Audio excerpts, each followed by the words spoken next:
Bienvenidos a Océano de Datos, el podcast líder en tecnología donde exploramos las tendencias que están revolucionando el mundo.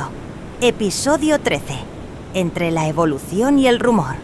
Entendiendo la IA con claridad. Bienvenidos todos al primer episodio de este podcast que es de forma presencial. Como ya han podido ver en muchos otros episodios, hemos tenido diferentes formas de hablar sobre lo que es la inteligencia artificial y diferentes áreas de tecnología. Pero el día de hoy hemos invitado a un muy querido ponente en el área de inteligencia artificial para poder hablar más sobre la evolución que ha tenido la inteligencia artificial, las nuevas tendencias que se aproximan.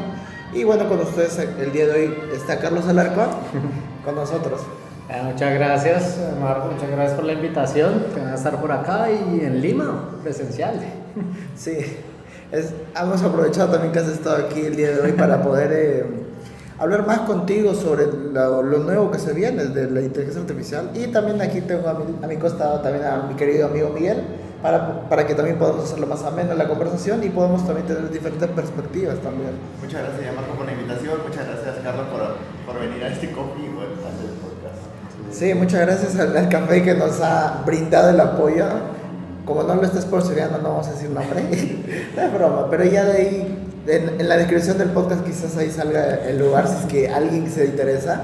Pero el día de hoy lo que vamos a hablar es más que nada sobre, primero, cómo has empezado en el mundo de la inteligencia artificial, porque es un tema que todo el mundo nos preguntamos siempre. ¿Cómo entro en la inteligencia artificial? Bueno, ¿cómo empieza la inteligencia artificial? Es que acá yo creo muchas personas, incluso los que nos oyen, van a pensar de inteligencia artificial de ChatGPT para acá, capaz del 2020, 2021 para acá. Inteligencia artificial lleva desde los años 60. Entonces, toda mi carrera ha sido en el mundo de los datos. Yo empecé con bases de datos de Oracle, trabajando en ambientes y entornos muy corporativos. Era la programación procedural, o sea, ni siquiera era orientado a objetos, era procedural con el PL/SQL. Luego los datos se dejaron de utilizar transaccionalmente para pasar a Business Intelligence, a cubos de datos, a entornos Snowflake, entornos donde ya no los datos solo mantenían la operación, sino se podía hacer análisis de datos sobre eso, análisis usualmente descriptivos de información, que eso es Business Intelligence. Luego de eso se dieron cuenta que para los datos también podíamos hacer otros tipos de análisis, como eran predictivos. Y a toda la estadística y las predicciones de lo que se estaba llevando, pues entonces se le llamó pues Machine Learning, y cuando lo juntaron lo llamaron Ciencia de Datos.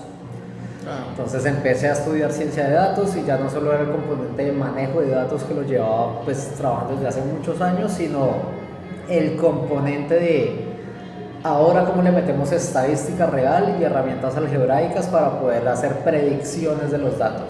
Entonces ahí llega el Machine Learning que hemos trabajado durante muchos años, tipo Machine Learning de modelos de inteligencia artificial o modelos de Machine Learning supervisados y no supervisados, cómo hacer clasificaciones, regresiones, distintos métodos como árboles de decisiones, SGUs, regresiones, máquinas de soporte vectorial. Todo eso se manejaba en el entorno de ciencia de datos. Y del 2017 habían sacado Transformers.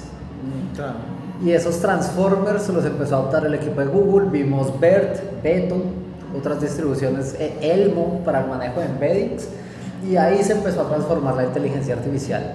Entonces los de Machine Learning decíamos, vamos a utilizar modelos ya preentrenados para poder trabajar encima de ellos. Es una técnica viejísima para poder utilizar segmentación de objetos o clasificación de objetos. Entonces ya trabajamos sobre un modelo entrenado en una arquitectura.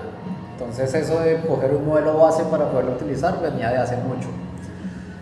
Y paso a paso la ingeniería va avanzando, las técnicas van cambiando, los entornos empiezan a adoptar nuevas tecnologías, y yo simplemente lo que he hecho es estar al día en la nueva tendencia de lo que a mí me apasiona, que es inteligencia de datos o manejo de datos, y la tecnología que esté pasando.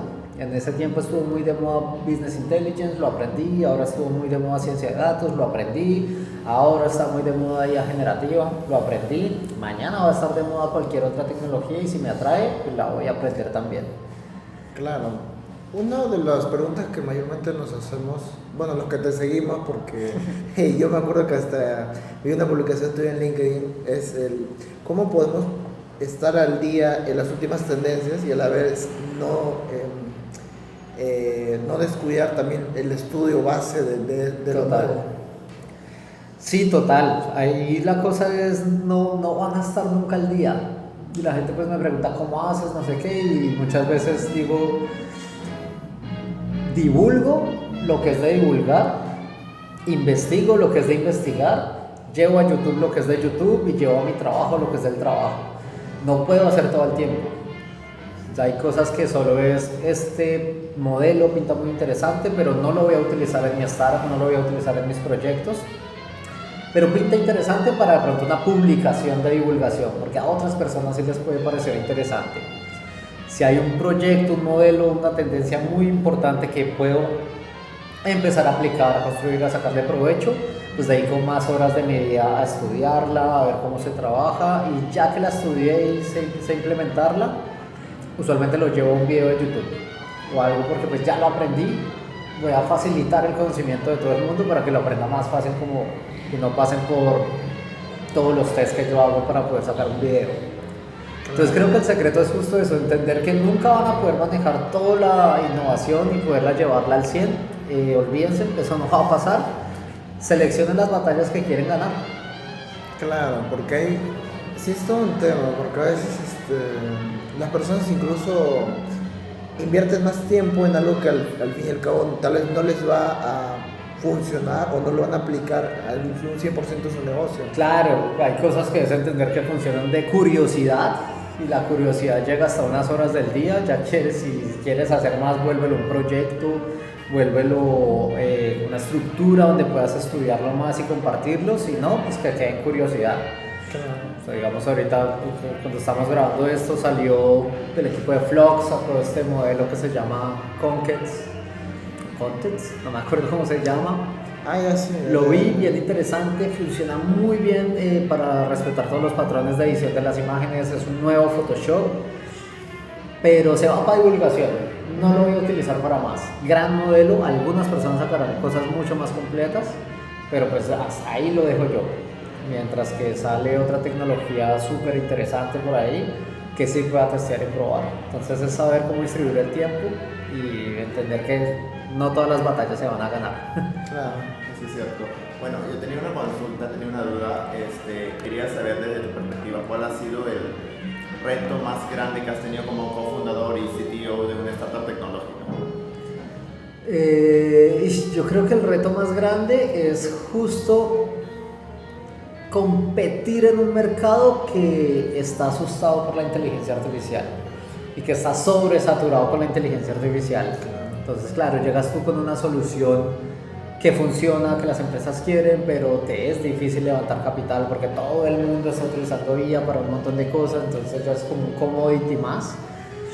Y lo que pasa, el problema que va a afrontar todas las startups, que es el cold start problem, el problema del inicio en frío, que es cómo empiezas a traquear tus primeros clientes, cómo empiezas a iterar tu producto si no tienes quien te dé feedback, cómo empiezas a crear una idea real si no tienes una base real. Y mientras todo eso pasa, pues muy seguramente no tienes un sueldo, muy seguramente no tienes otro ingreso, muy seguramente estás pagando algunos costos como poder levantar oficialmente tu startup de manera legal. Eso significa impuestos, eso significa un montón de cosas. Entonces todo está en tu contra, pero proyectos, cuando estás con un proyecto interesante y estás con co-founders que pueden responder con su área de expertise, pues hace mucho más llevadero el viaje. Es muy, muy interesante. No recomiendo emprender para quienes no. Es bien duro, pero pues sí que no hay un día que te aburras. Eso es cierto. Es todo un reto en realidad, meter inteligencia artificial, startups. Y ahorita que encima me acuerdo que hace unos días mencionaste sobre esto de los agentes de IA, el cómo los están aplicando, y que no necesariamente va pues a ahora ayudar. tienes que pensar en algo como... Y he visto muchos proyectos que se juntan, pero ¿qué me propones en tu solución de startup? No, pues es que esto lo hago con IA. O sea, eso es lo mínimo que cualquier persona esperaría de que tengas con IA esto. O sea, no es tu diferencial. A menos de que seas un OpenAI, un Gemini, un laboratorio de investigación, ahí sí. Pero una integración de IA no es tu diferencial. Y las personas tienen que sacarse eso de la cabeza. Lo mínimo que el ecosistema espera es que ya lo estés implementando IA de por sí. Y eso es el siguiente reto y es esto está avanzando tan rápido y la IA está cada vez llegando a más sectores y automatizando más empleos y más disrupción tecnológica y económica que se hace más difícil pensar en una solución. Entonces tú desarrollas algo y siempre con el miedo de mañana Google saca algo igualito, gratis y acaba con mi solución. ¿Cómo me diferencio cuando se mueve tan rápido el ecosistema? Que está alterando pues mucho a muchísimas startups y economías. Sobre todo en un mercado muy competitivo, donde las ideas abundan y... Claro, digamos ahorita vemos una caída grande en las EdTechs y eso pasa porque el B2C o el customer ya no quiere pagar por cursos o esas experiencias de aprendizaje porque le pregunta a ChatGPT le crea un curso, te crea actividades, te propone retos, no se cansas 24/7, lo puedes hablar con él, te genera imágenes, te genera código. ¿Por qué habría de pagar entonces por algo que no es personalizado, como lo puede ser una EdTech? Y lo mismo está pasando en muchos sectores económicos y también se va para el sector industrial, en donde ¿por qué tendría que coger tu solución si ya la IA me lo está solucionando acá directamente? Y gratis es Gratis. Entonces, claro, es una disrupción grandísima económica que nos está afectando a muchas personas, pero pues hace parte de pues, este mundo que se llama IA. Sí, bueno, de parte de ahí sale la pregunta de si nos va a reemplazar a todos o no. Aunque también lo malo es, y esto es justamente hace unos episodios atrás se grabó esto de lo del vibe coding, porque muchos está dando la tendencia de usar IA en la programación, lo cual no está mal, no hay incentivo que esté haciéndose eso, pero el tema es también de forma responsiva que se haga. Sí, pues yo soy CTO en Quix y co-founder y lo que hago como CTO es ¿qué herramienta quieres? ¿Qué herramienta necesitas? De las pruebas de ingreso a Quix ha sido utiliza la IA que quieras, pero explícame qué prompts utilizaste y cómo la utilizaste. Pero yo le pido a mis desarrolladores, por favor, empiecen a utilizar mucho más IA porque sí que te logra encontrar mucho potencial con menos personas. Viene con sus retos, pero por eso pues estamos contratando profesionales, desarrolladores. Entonces viene con el reto de no me sumes deuda técnica, tienes que saber qué es lo que estás generando, tienes que saber preguntar, tienes que saber a dónde va tu solución, tienes que saber cuándo haces overengineering y cuándo no. Pero cuando lo utilizas bien, el vibe coding es una solución que te ayuda a potenciar un montón tu startup. Sí, eso es cierto en realidad. Mayormente las personas o están como una especie de blanco o negro diciendo me funciona o no me funciona, porque piensan de que como al final la solución no es tan compleja o no es tan como ellos quieren, piensan que la IA de la programación como que todavía no funciona o como que sí por las publicidades. Hay de todo tipo de enfoques en esto, pero yo considero en realidad que debería enseñarse de forma responsiva en las empresas, como tú lo dices, o sea, no hay cursos, porque la inteligencia artificial actualmente es un campo que está totalmente actualizándose. Aquí, por ejemplo, en el Perú están queriendo sacar carreras enfocadas en inteligencia artificial, pero desde mi perspectiva como peruano, considero que no debería ser ese el enfoque, porque sabemos que las carreras en las universidades toma su tiempo y cuando ingresas y cuando terminas el enfoque del mercado ha cambiado y en un enfoque de inteligencia artificial que literal es cambiante, porque hoy tenemos un enfoque y pasado mañana ya es algo totalmente distinto. Y ahí yo me pregunto cómo es que se está planteando eso, porque en realidad los docentes pueden estar al día para un curso, hacer toda su malla, pero después puede estar totalmente cambiado ya el panorama. Sí, yo creo que universidades y formación tradicional tiene que pensar en formar en las bases de investigación y research, que es donde la IA no llega. y donde pues las bases no cambian. Al final tienes que seguir utilizando modelos algebraicos, el descenso del gradiente para redes neuronales, debes saber cómo integrar, derivar una función, cómo funciona la estadística, cómo funciona la probabilidad, cómo funcionan las arquitecturas base como transformers que los seguimos utilizando, modelos de difusión, etc. Y ahí puedes crear un programa válido, pero no va a haber programa que esté dirigido a innovación e integración AI, y menos en algo como estructuras tradicionales de educación. Primero porque por ley no pueden cambiar su pensum en no sé cuántos años. Entonces imagínate, ya saliste con un pensum, no lo puedes cambiar, acá ya todo el mundo está trabajando con otras arquitecturas y tecnologías, pues imagínate, o sea, ya tu programa no sirve, está deprecado. Entonces por eso tienen que orientarlo mucho a las fuentes, a los principios, a los fundamentos de cómo funcionan las cosas. Muchas sectas lo están haciendo, muchas universidades lo están haciendo, y del resto algún tipo de workshop, diplomados, talleres de pues adopción, que es lo que sí está increíblemente acelerado y va a cambiar constantemente. Sí, lo digo porque han disparado los cursos, las certificaciones, cosas incluso sencillas que se pueden aprender, o que al menos en perspectiva lo aprendo rápido, lo lanzan al mercado y con un costo elevado, aprovechándose también del desconocimiento de algunas personas. Pero una de las preguntas que justo con las que empezaste, y ahorita quiero aprovecharlo también para decirlo, porque esto es creo que uno de los diferenciadores para que la gente entre o no en las inteligencias artificiales, ¿qué tanto nivel de matemáticas uno necesitaría para entrar?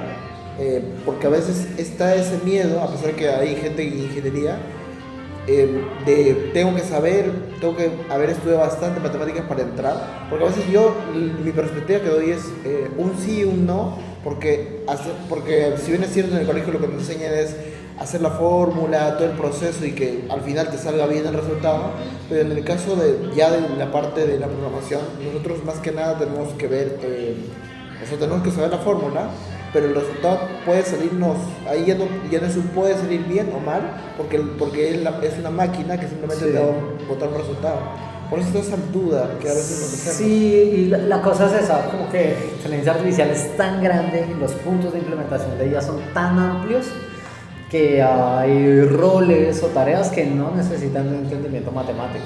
A hoy la gran mayoría de soluciones tipo monta un agente para solucionar un problema en tu empresa, en tu startup, empieza desde cero, no necesitas, ya está creado y ya las librerías están.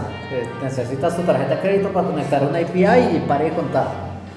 Si quieres empezar a construir un modelo tipo hacer un fine tuning, tampoco es que se necesite, ya hay un montón de cosas que claro, tienes que entender de pronto por qué estoy haciendo cuantización y cómo funciona, por qué estoy haciendo cambios en la última capa de mi arquitectura del modelo, pero no es necesariamente que entiendas que debajo hay un descenso del gradiente, hay unas funciones de activación, hay un montón de cosas de cómo funcionan, no es tan necesario. Se puede fine-tunear un modelo sin conocimiento matemático. A lo que sí es necesario es para si quieres hacer research, la investigación. Y estamos viendo una escasez de doctores en research, haciendo investigación. Y ahí sí que necesitas entender matemáticas, ahí sí es que necesitas entender cómo funciona el algoritmo, hacer nuevas propuestas, y la única base es una base matemática. Pero el resto, pues hay miles de roles dentro de la IA que de lejos no vas a necesitar ni siquiera saber cómo funciona un vector. Casi. Claro. Bueno, ahorita que estamos tocando mucho el tema de la educación, quería preguntarte sobre todo cómo eres docente en Platzi, quería saber cuál es tu opinión del papel que juegan las plataformas en los cursos ahorita. Yo creo que es una muy buena manera de la que tienen las EdTech, está Platzi, está Coursera, está Udemy, constantemente hay muchas plataformas que te facilitan el acceso a la información robusta, con un buen esquema de educación, sin llegar a la formación tradicional.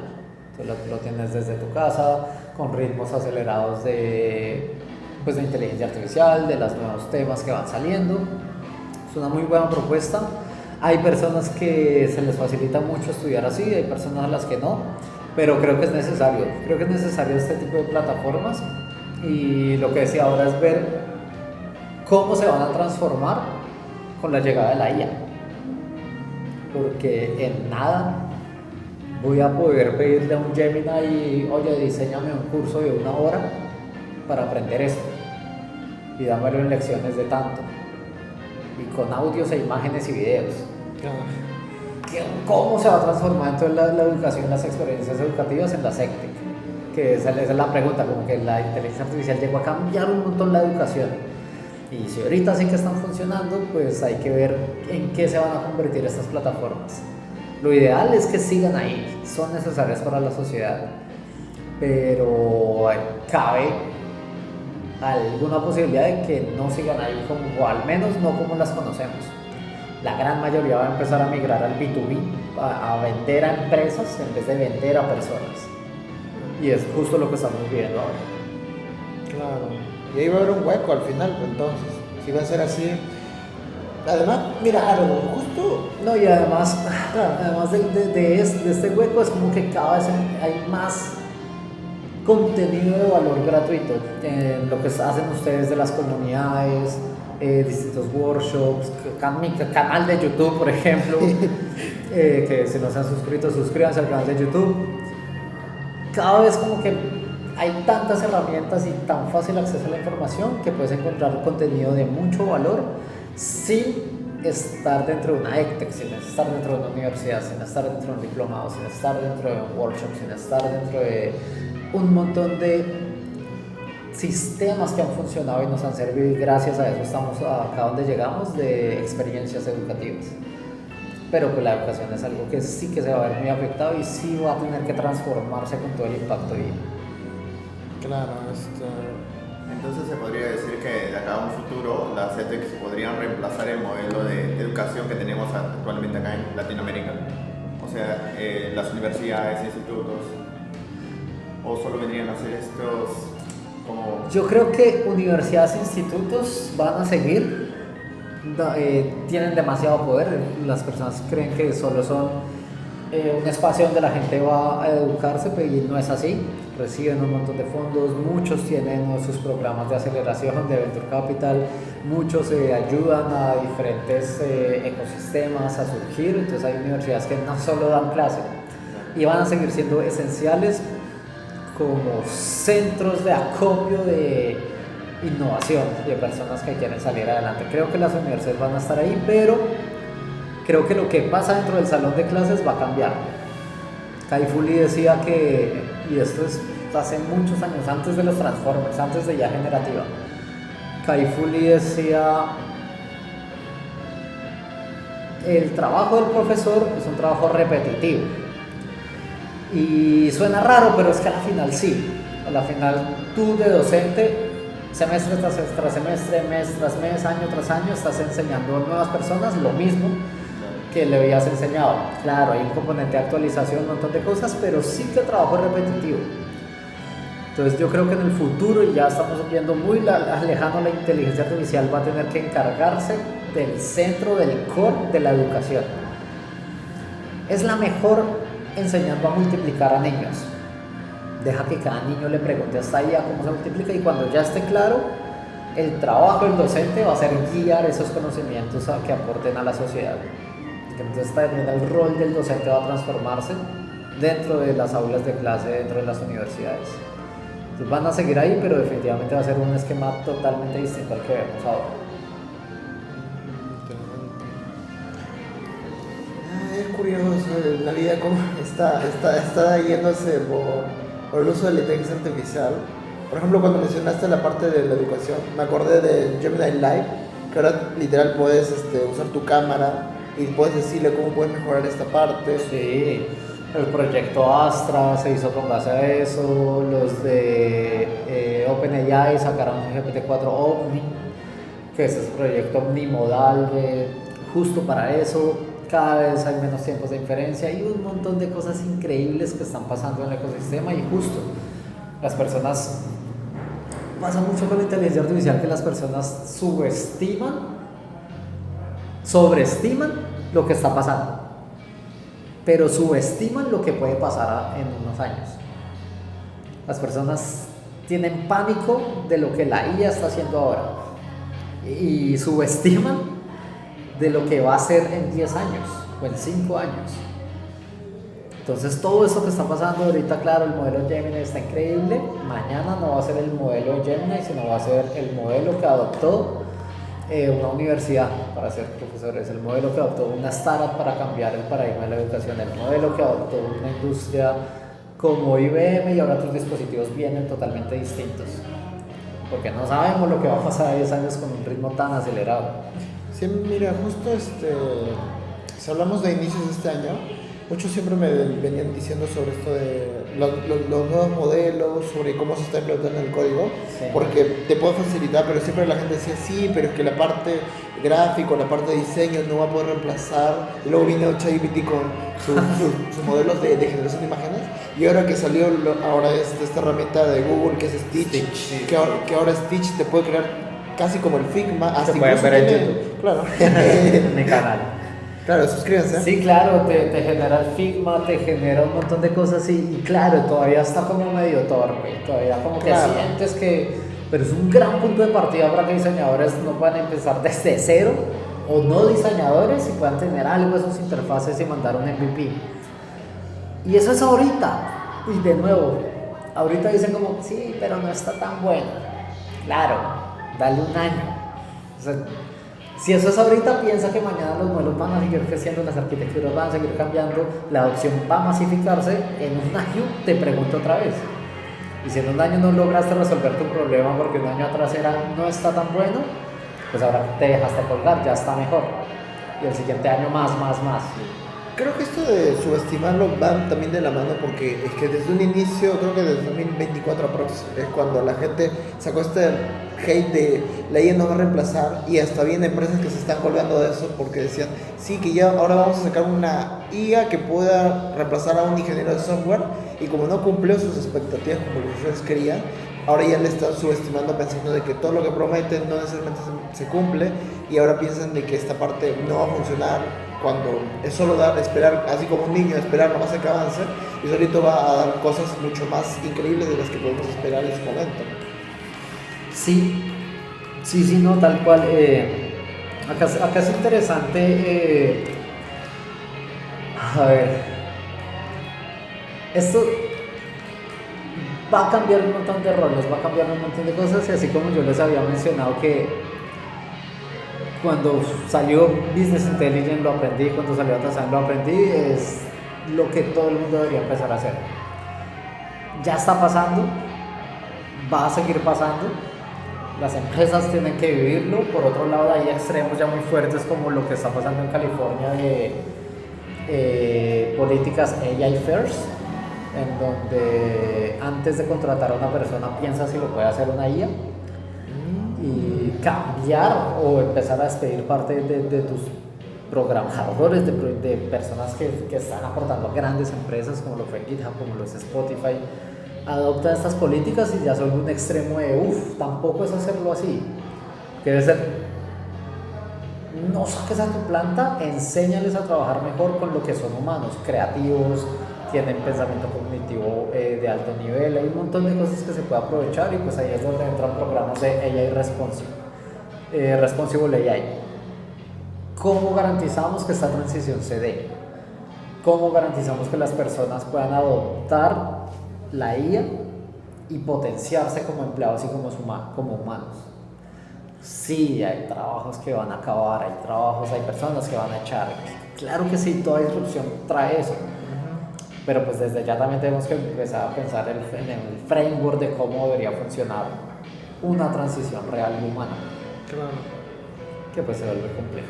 Bueno, ahorita que estábamos tocando mucho el lado laboral, quería preguntarte qué opinas sobre cuál va a ser el rol de la inteligencia artificial para carreras no tecnológicas, ya sea administración, medicina.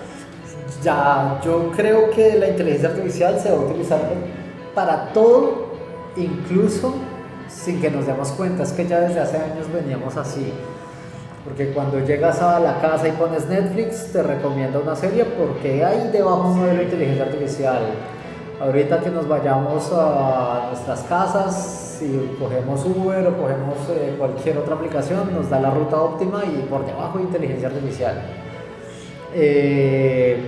Lo que sea que esté pasando en nuestro sector financiero, utiliza inteligencia artificial, regresiones, calcular la tasa de interés, saber si nos aprueban o no un crédito, todo es inteligencia artificial. Y esto es desde hace décadas. Y en el futuro va a ser así. Doctores, empresarios, personas de la educación, personas del sector retail, personas de cualquier sector económico van a empezar a usar inteligencia artificial sin siquiera notarlo, solo porque es como el paso natural de la evolución.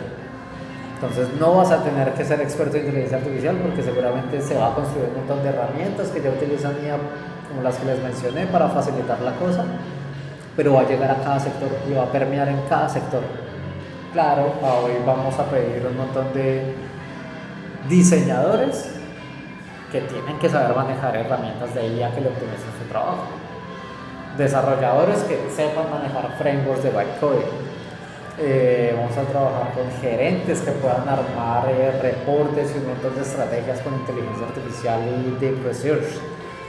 Todo ese tipo de cosas va a ser obligatorio, pero va a ser una transición en donde se va a volver lo normal, el uso de la IA. Entonces la cuestión sería de que todas las carreras puedan adaptarse y acoplarse nomás, porque no podemos negar que estamos sufriendo este cambio constante. Sí, total. Las personas que crean que inteligencia artificial es para matemáticos, estadísticos, ingenieros y ya, no es así. Va a llegar por ti. Es para cada rol va a ser esencial el uso de inteligencia artificial, porque es que sí nos ayuda a optimizar, automatizar y a agilizar un montón de procesos que nunca antes pudimos hacer con la tecnología. Y eso se tiene que aprovechar como sociedad. Claro. Sí, está interesante, porque, mira, una cosa que también metiéndome al punto de la IA en el trabajo, es que también hay que darnos cuenta el no meter la IA, al menos desde mi perspectiva, como un punto final en una decisión. Hasta incluso lo suelen decir en algunas competencias, porque hay soluciones que quieren meterlo ya como punto final, que no hay un filtro humano. Por ejemplo, me acuerdo que un amigo me comentaba de que en una empresa tal, el jefe lo que hacía era que poner literal la decisión de si despiden a un trabajador sí o no, lo hacía ChatGPT, literalmente. Cuando obviamente el contexto completo no lo sabe y solo le has puesto cosas que quién sabe si es que le van a terminar malogrando la decisión al final. A veces necesitamos también una perspectiva personal y no irnos de frente a pensar que una IA lo va a hacer todo. E incluso esto se suele comentar bastante en lo que es el área médica, porque al final las personas tratan de crear soluciones con IA para poder parchar todo, cuando al final no les va a funcionar. Y aparte, si hay campos, digamos, esto pasa acá en Latinoamérica, que podemos utilizar IA para muchos sectores, pero en Europa no. En Europa no puedes utilizar una solución de IA que no puedas entender como una respuesta, que pues toda la IA ahorita se basa en cajas negras, entonces ni modo. En salud, ni en educación, ni en política, hay sectores donde está totalmente prohibido su uso por sus regulaciones, mismas en Europa. Acá es un relajo, pero a pesar de que es un relajo, lo estamos haciendo bien. Y por eso tenemos un índice de adopción tan alto en Latinoamérica de IA. No tenemos esa regulación y por ahora nos está dando una buena ventaja. Pero claro, hay decisiones y cosas que, como lo hace la Unión Europea, no se debería dejar al control de una inteligencia artificial. Entonces hay una anécdota, no sé si es verdad o mentira, pero es un bonito cuento de... en medio de una guerra, creo que era de lo que estaba pasando con la Guerra Fría y los misiles cubanos y demás, una persona estaba encargada de revisar como el radar, de si hay alguna anomalía, y de repente pues le sale un punto y tenía la decisión de si este punto pasa de acá a acá, tengo que mandar un misil y eso va a iniciar la guerra. Y se quedó esperando, al final era un error de sistema. Y se quedó esperando porque sabía lo que iba a pasar en las consecuencias. Una IA no piensa en eso. Una IA lo nota, ese es el patrón, ya, pum. Lo ejecuta. Sí, claro, no va a pensar en las consecuencias, no, está programado para eso, lo detectó, chao. Y ya ahí hubiera habido guerra por un error. Sí. Y las personas tienen que entender que esos contextos más sociales y más creativos no se tienen que dejar a la IA como responsable.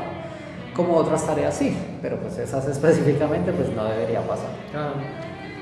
Bueno, tocando ese punto, es claro que la IA no puede reemplazar a una persona porque una persona cuenta con emociones, estos sentimientos, estos como estilos para poder tener empatía, entonces no nos pueden reemplazar por ese lado. Entonces, ¿de qué manera se podría como tipo calmar a la población? Porque la población es como, he visto publicaciones que se ponen como bien tradicionales y dicen, busco a otra persona que me haga esas cosas tradicionales, pero no quiero que implique IA. O sea, son como medio controversiales, sobre todo acá en Perú, que es un país muy conservador.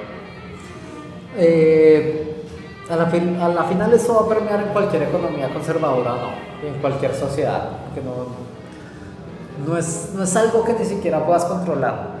O sea, mañana Apple dice saco mi superinteligencia artificial para todos los dispositivos y ya, es que ya está ahí, o sea, ya tu aplicación o tu nueva manera de utilizarlo es así. Entonces, no es algo que incluso podamos controlar como gobiernos, como sociedades y demás, porque es parte de la evolución y no puedes frenar la evolución. El consejo es, esto está pasando, con los años va a crecer exponencialmente, no es algo que se detenga y de la nada es una moda. Esto es algo que va a ser parte de las vías, entonces aceptarlo, saber cómo poder reaccionar, qué capacidades puedo desarrollar y entender que el futuro solo es apocalíptico si nosotros lo hacemos apocalíptico. De resto, pues tenemos un montón de controles, personas, y cuando entienden qué pasa por debajo de la IA, entienden que, o sea, son loros. Y sí, son loros, ya, para de contar, no tienen sentimientos, no tienen intenciones, no es nada de eso. Pero sí que vienen con un cambio económico, pero esos cambios somos nosotros quienes decidimos cómo ocurren.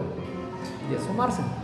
Claro, mira, cuando mencionas lo de los loros, es que justo hace poco recuerdo que en un grupo, y hasta he visto un podcast de un español que también da esta perspectiva, de que lo que pasa actualmente es que las personas, porque la IA ahora cada vez más habla con un tono más natural, se le está humanizando cada vez más y Sí. se está cometiendo el error también de pensar de que ahora estamos más próximos a acercarnos a la IA general, cuando no es, pues, desde mi perspectiva es una falsa percepción. Sí, no, lo que está pasando con los modelos es que son loros que aprendieron más palabras y más, digámosle, empatía. Porque de nuevo no tienen emociones, no tienen percepciones, manejan mejor los tokens y las probabilidades, pero lo simulan muy bien. O sea, pues, hoy he visto soluciones para el manejo de depresión, ansiedad, cosas demasiado complejas que tienen más empatía que la que puede lograr un psicólogo. Y esto solo es simular esa empatía, simular ese tipo de interacciones. ¿Qué es lo que logran? Que el loro aprendió a repetir cosas con mucho más sentido. Acerca de la IA general, no. Sigue siendo un juego de probabilidades. ¿Cuál es la probabilidad de que cuando tenga esta palabra, la siguiente sea esta? Tanto, entonces va esta. No tiene pensamiento, no hace un thinking como tal, como lo hacemos los humanos, entonces no tiene ese tipo de percepción para desarrollar problemas como lo que se busca en una IA general, así que todavía estamos muy lejos, pero estamos dando grandes pasos. Estamos muy lejos, muy lejos, no sé si la veamos nosotros, pero sí que es un punto donde ya deberíamos empezar a preocuparnos de cómo vamos a manejar una IA general, o una AGI, o una ACI, que ahora le llaman Super Artificial Intelligence. ¿Qué opinas? Yo había escuchado una noticia, bueno, creo que fue medio mediático, fue a fines del año pasado o a inicios de creo, que un chico en Estados Unidos estaba conversando con ChatGPT o con Gemini y le había aconsejado que se suicide. Entonces, ¿cuál es la probabilidad de que eso pase? Bajísimas, las probabilidades de que eso pase son muy bajas, pero puede pasar porque a la final es un loro. Un loro que en algún momento se le dio el concepto de suicidio, el concepto de muerte, el concepto de drogas, el concepto de un montón de cosas donde sí o sí para aprender que no tienes que decirlo, tienes que aprender qué es. Y es estocástico, hay probabilidades, esto sigue siendo un juego de probabilidades y sigue siendo una IA que juega a sacar números y cálculos. Y los modelos divergen, en vez de converger, divergen y pueden sacar esos resultados. Claro, problemas con las alucinaciones, que seguimos con esto, problemas de sesgos, todos esos problemas siguen disminuyéndose de día a día, pero sí, siguen estando ahí. Claro, y añadiendo por ejemplo lo que dijo Miguel, también salió una noticia, me parece que este año, en la que Cursor le dijo a un programador cuando lo estaba usando, le dijo, ¿por qué ahora tú me empiezas a programar? Como diciéndole, yo hice mi parte, ahora te toca a ti. Es cosa curiosa. Sí, que pasa y tiene sentido, porque muy seguramente en algún momento mucho de su base de conocimiento de desarrollo de software ha sido también con este tipo de tutoriales de ahora hazlo tú. Claro que adopta esos patrones en algún punto de toda su red neuronal, de esos billones de parámetros. Puede pasar. Y no es que se esté revelando, y no es que ya se cansó de programar. Puede pasar, sigue siendo probabilidades y siguen siendo modelos que divergen en algún punto, no son perfectos. Claro, es que nuevamente las personas le están humanizando demasiado la idea. Claro, es un problema de antropomorfización, que piensas que detrás hay un ente que se está cansando, que tiene intenciones, que tiene sentimientos, que tiene emociones, y no es así, pero al ser humano le gusta antropomorfizar ese tipo de cosas donde empieza a tener más empatía, que es algo que pues debemos manejar como sociedad.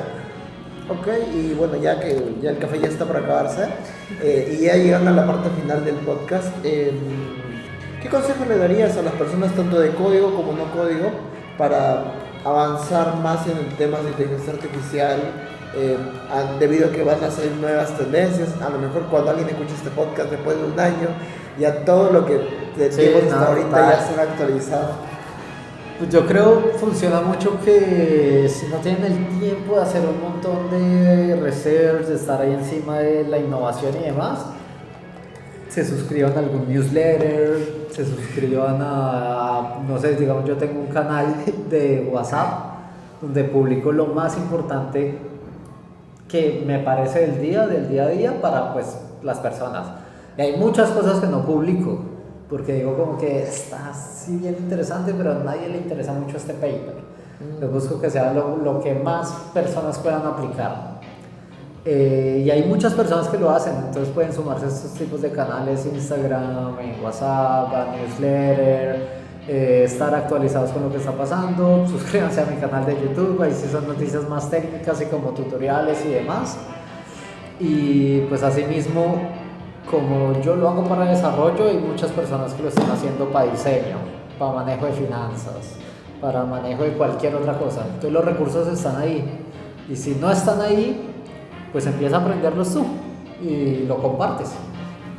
Bueno, la última pregunta que tenía es si pudieras darle un consejo, un solo consejo a Carlos estudiante que recién está empezando en todo este camino, ¿cuál sería? ¿Cuál sería?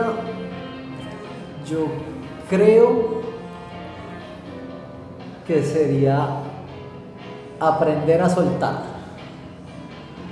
Porque llega un momento en donde te saturas de proyectos, te saturas de obligaciones, te saturas de cosas, no puedes avanzar, te empiezas a perder el control de un equilibrio personal, hobbies, privado. Entonces hay que aprender a soltar muchas cosas, aprender a soltar proyectos, aprender a soltar responsabilidades para poder enfocarte en lo que realmente hace falta.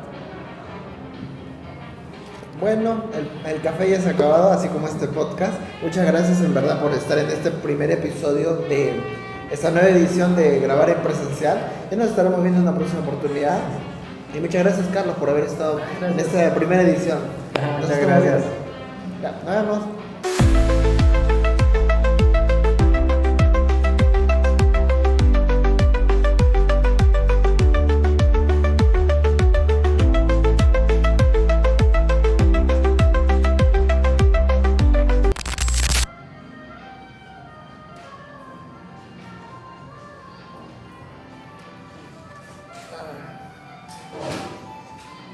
5, 4, 3, 2, 1.